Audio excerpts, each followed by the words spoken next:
And, on MSNBC. Eamon Mulladeen, who is an anchor at MSNBC, morning anchor, I think, right? Oh, maybe they had him on a show that was a little bit later. And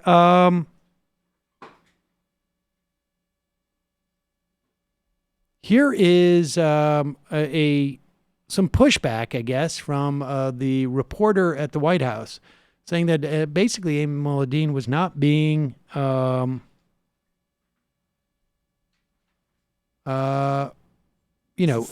to Donald Trump. According to former Homeland Security Secretary, it's done or designed to promote immigrant self-sufficiency to ensure that they are not likely to become burdens on American taxpayers. We know the president has always had a preference for immigrants from Nordic countries. He's made that very clear as opposed to some of the other disadvantaged countries. Walk us through the impact on these immigrants. Why now? Well, I don't know that the president has expressed a preference for Nordic countries. That is something where I'm not sure where you're getting that from. But he has certainly said that he has an emphasis on merit-based immigration, and he has talked about that extensively. So that matches up to his rhetoric. Now, here's the thing. He has explicitly said that. He has explicitly said that. Let's put that up.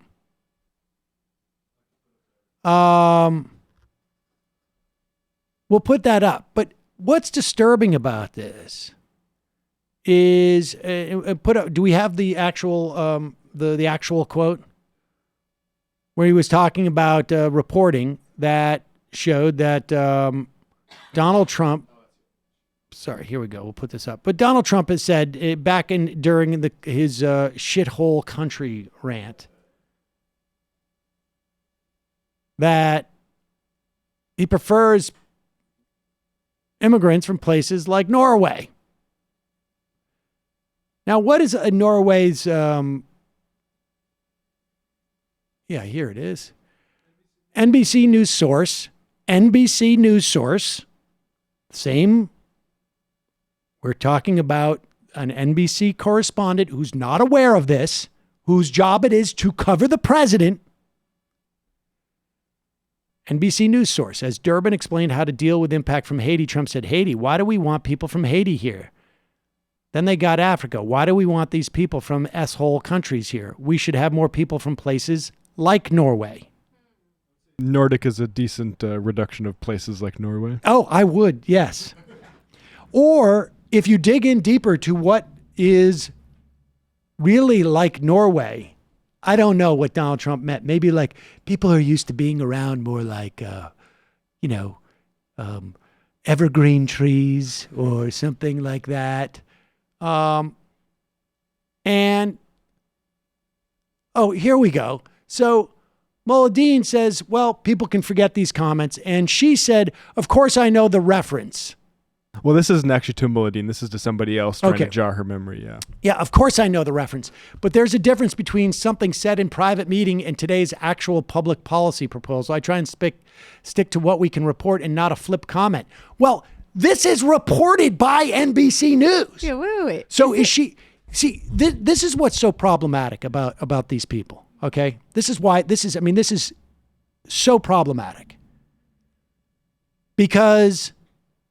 A, she doesn't know this in the first place. And that's a big problem because you cannot report on what's going on with immigration today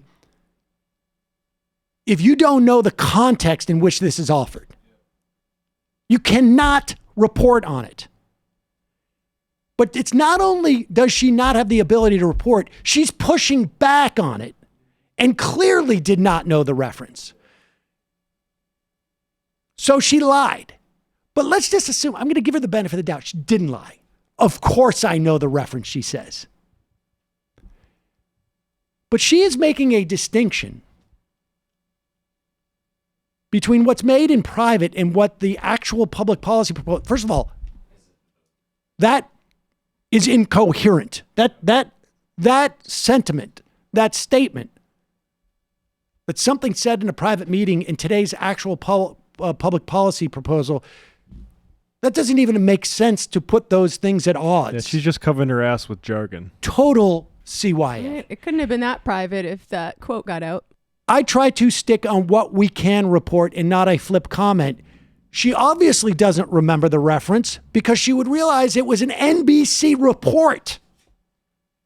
She works for NBC. So is she not aware of the way her company does reporting? Like, this arrogance coupled with the ignorance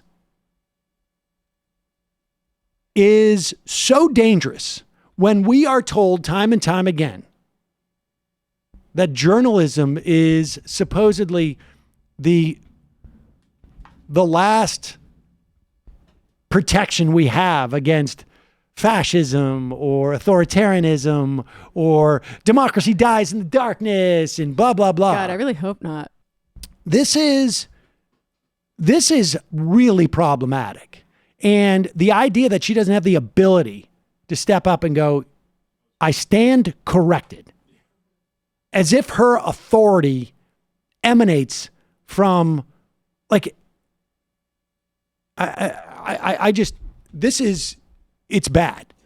It's really bad. And then Eamon Molladine apparently saw that same tweet. And what's the timing there? She says that at 10:51.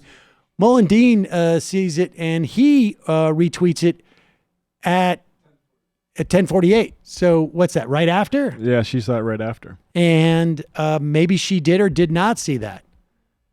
Now, Molladine tries to be gracious and says there's been so many disparaging comments made about immigrants by this president. It's understandable why this would have been forgotten.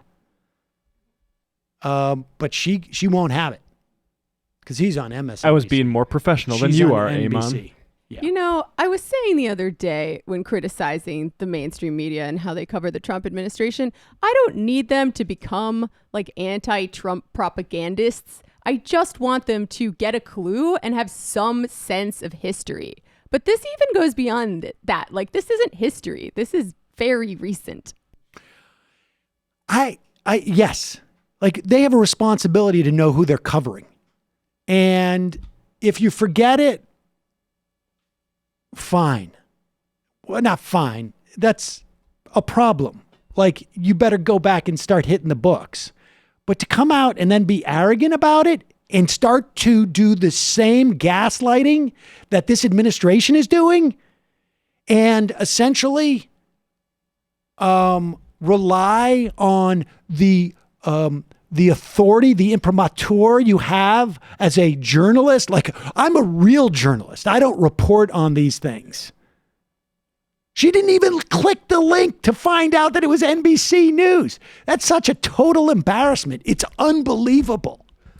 Like, this is the type of thing where it's like, hey, we're going to put you on the sidelines for a little bit.